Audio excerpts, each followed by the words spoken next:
Welcome everyone. This webinar is about the Kimberley regolith landform and has two main parts.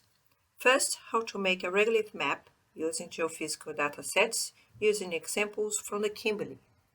The second, when the datasets are integrated, what does a regolith map, in this case the Kimberley regolith map, looks like?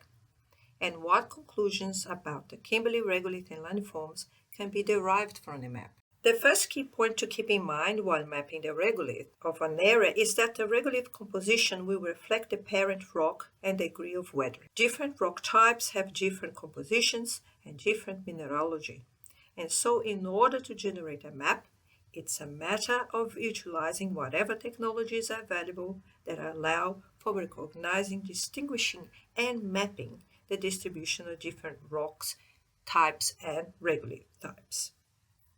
So essentially, felsic lithologies with quartz feldspathic minerals will weather to a saprolite containing silicates, quartz, and kyanite clay, while mafic lithologies with ferromagnesian minerals will weather to a saprolite that is iron oxide and iron smectite clay rich, basically. Of course, there are variations to this, but this is the basic concept. The second key point is to understand transport and dispersion of regolith materials in the landscape. Essentially, one needs to identify if the regolith is transported, depositional, or residual, and which part of the regolith profile is being expressed at the surface of this landscape. The way I like to approach mapping of an area is first to try to identify any residual or in situ weathered regolith landform, as these are often older regolith and remnants of previous land surfaces. In Australia, residual dura crust generally show high response for thorium in radiometric images. For example, in this image of far north Kimberley, high thorium responses appear in red.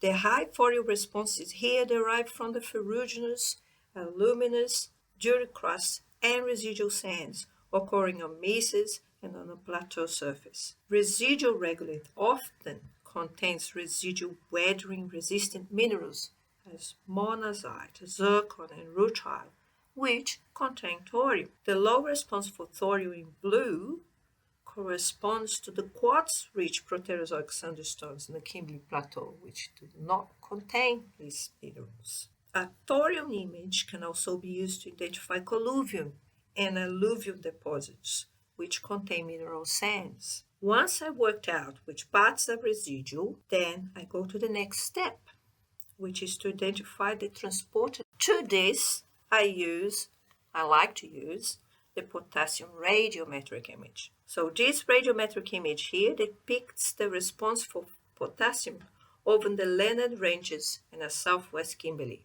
The high radiometric response for potassium in red, and it derives from the potassium-rich minerals as feldspats, white mica, and clays. So appearing in red color, we can map the depositional regolith landforms as the colluvium and the alluvium deposits.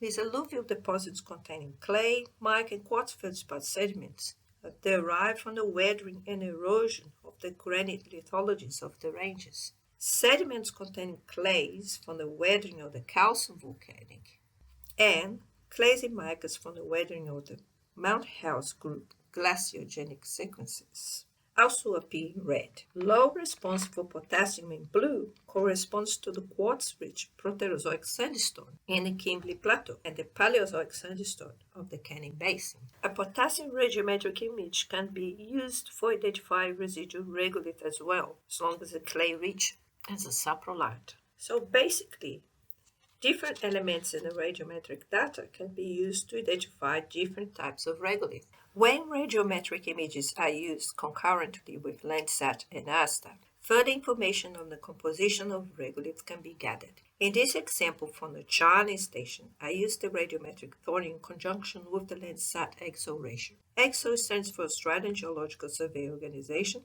which is the Geoscience Australia former name. The Landsat EXO ratio was developed by Geoscience Australia to map the regolith. The radiometric thorium image shows high response in red color for the ferruginous duricrust on mesas and on the granite on the Leonard ranges. So here and here. The Landsat ratio image uses RGB with a red color depicting clays, the green color depicting iron, and the blue color depicting silica. So we can further identify other landforms and their composition by the relative proportions of clay, iron, and silica shown in these cross sections and the pictures. As for example, the granites at the ranges appear in blue and white, indicating high relative abundance of silicates in an unweathered granite, and the quartz feldspathic colluvium derived from the weathering of the granite appear in pink and in purple, indicating a mixture of clay and silicate minerals. The basalt on the calcium volcanics appear in green, indicating relative high amounts of iron on the laterite colluvial slopes developed on the basalt. Ferruginous duricrusts and ferrocrete-capped mesas show in dark red, indicating, in this figure here they are, is the ferrocrete, indicating relative high abundance of clay. Now, paleodrainages. Paleodrainages are important relic remnants of the old landscape that can be extremely useful in understanding the current landscape. This is a particular example of mapping a ferrocrete that's an iron-cemented alluvial gravel containing mica-mite.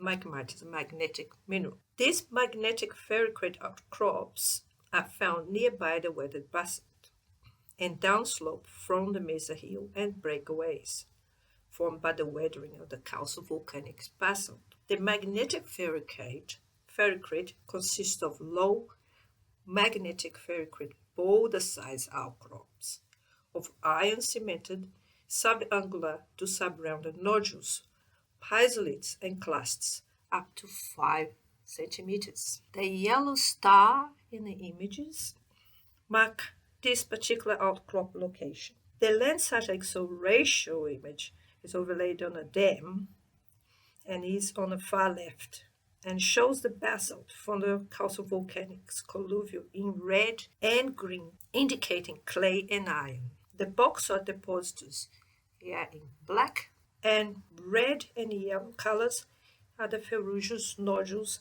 and indurated ferruginous materials on the surface. We have very faint little bits of yellow in there. The magnetic 1VD image in the middle shows the near-surface high magnetic response for 3 different things: the basalt, the mafic dikes, and this magnetic ferrocrete. The radiometric image in here on the right is overlaid on Dan, and it shows the high thorium response for the bauxite as well as areas containing the ferrocrete, so all the residual material. This example from the Mount Leeming bauxite deposit in the North Kimberley illustrates the use of ASTER mineral maps applied to regolith mapping. On the far left is the thorium radiometric image showing the bauxite deposits, luminous duricrusts, in red hue on top of mesas. On the center and right are 2 ASTER images depicting iron oxide content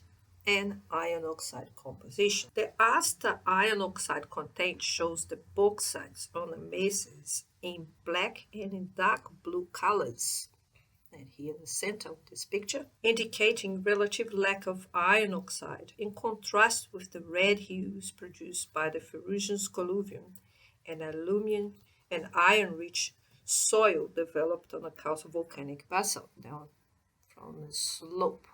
And these mesas here are this particular one in this photograph, and this is the material we're talking about, the luminous duricrust. We can complement the compositional information using the ASTER iron oxide composition on the right, which is, in this example, shows that the bauxite contains some goethite and hematite. These colors coming a bit of red for hematite and blue for goethite. So in essence, the methodology for mapping a regolith and making a regolith map involves integrating various types of regional datasets together, as well as using your ground field geological information about the regolith type and its character in an interactive feedback loop. Now I'll show you the regolith map for the West Kimberley and show you the findings and interpretations that were made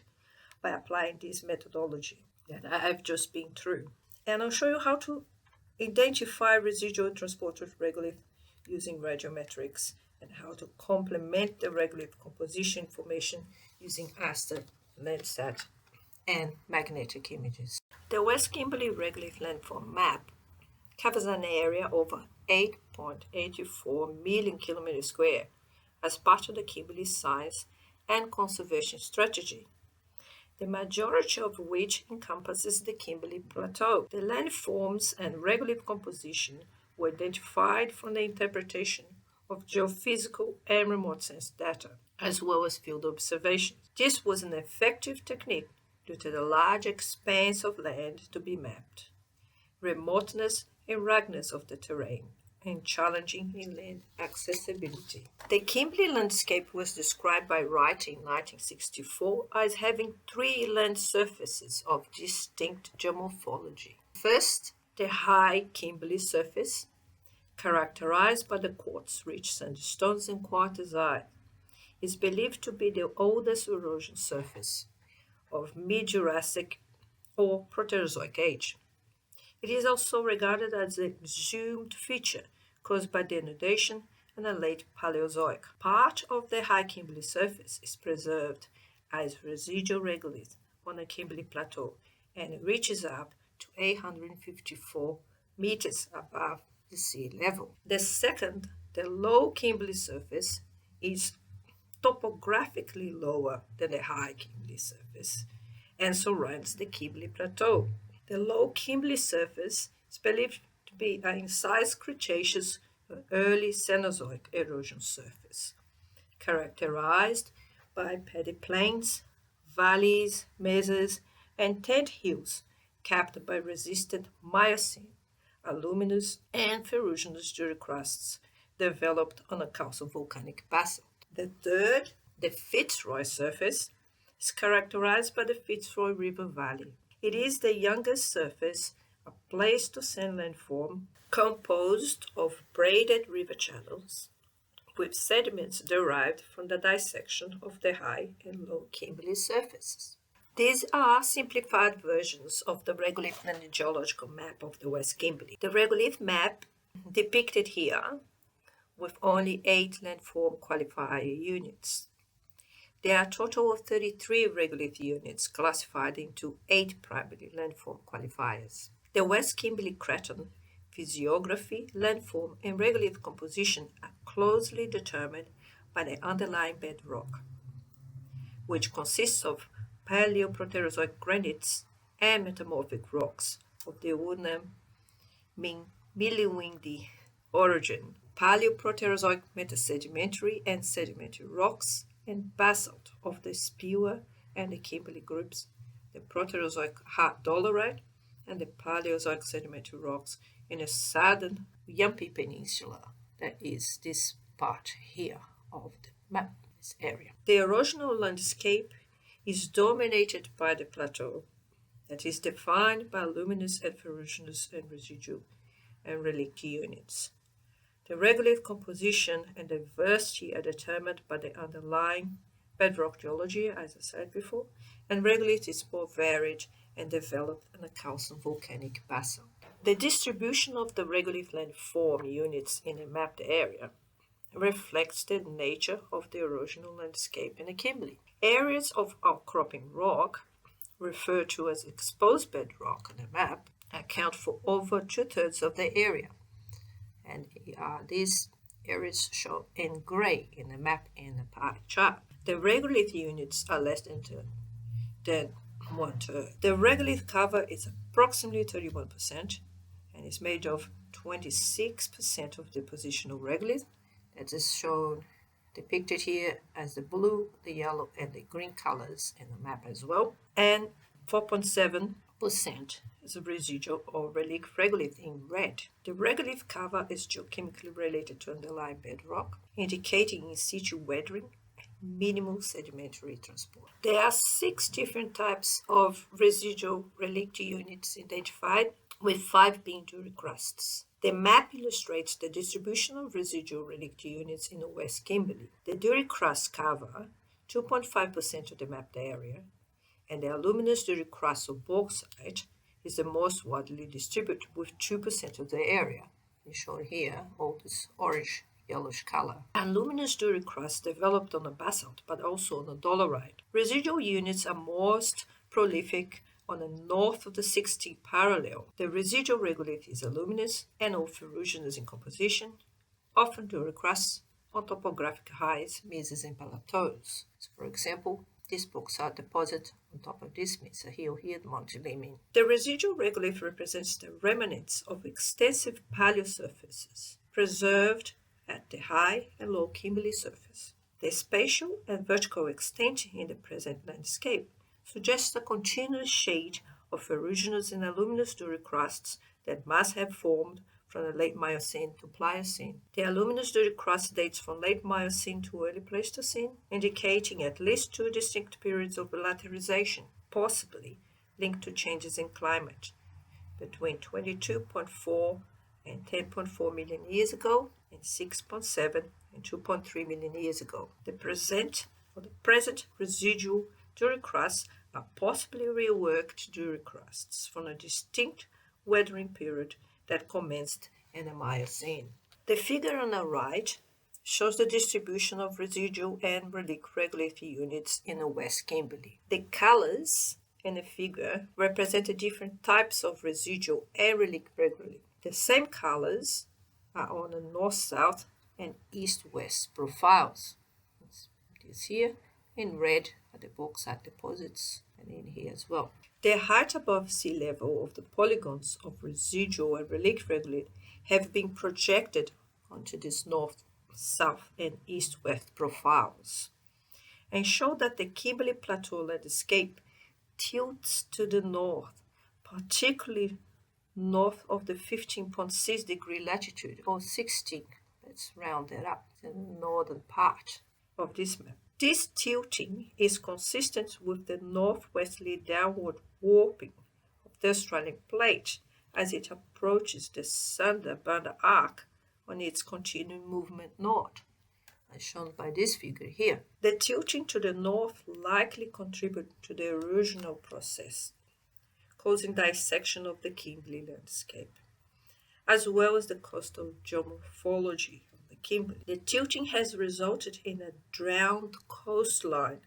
characterized by flooded river valleys or rias, steep cliffs, and narrow elongated inlets, rocky islands, and few or non-existent sand beaches. On the Yampi Peninsula, the rias are separated by steep ridges that follow the westerly to northwesterly trending folds structures of the Wanaming Miliwindi orogen. Similar trending islands of the Buccaneer archipelago are offshore extensions of these ridges, shown in this photograph. In conclusion, geophysical and spectral remote sensed images are extremely useful for mapping the surface regolith landforms, and in fact are required for mapping remote and difficult to access regions, such as on West Kimberley. By integrating in-field observations with remote geophysical, spectral, and geochronological data, it is possible to recognize that the West Kimberley has an erosional landscape dominated by aluminous and ferruginous residual and relict regolith, which are the remnants of an extensive paleosurface likely formed from the late Miocene to Pliocene, with at least 2 periods of lateralization from the early to mid-Miocene and late Miocene to early Pleistocene. You find further detailed information on the regolith mapping using geophysical and spectral datasets applied to the West Kimberley Regolith Landform Mapping Project at the GSWA Kimberley Report, available for free from the e-book shop. The complete West Kimberley Craton Regolith Landform Map is available as a shapefile as part of the Kimberley 2017 data package, also from the ebook shop for a very small fee. Thank you.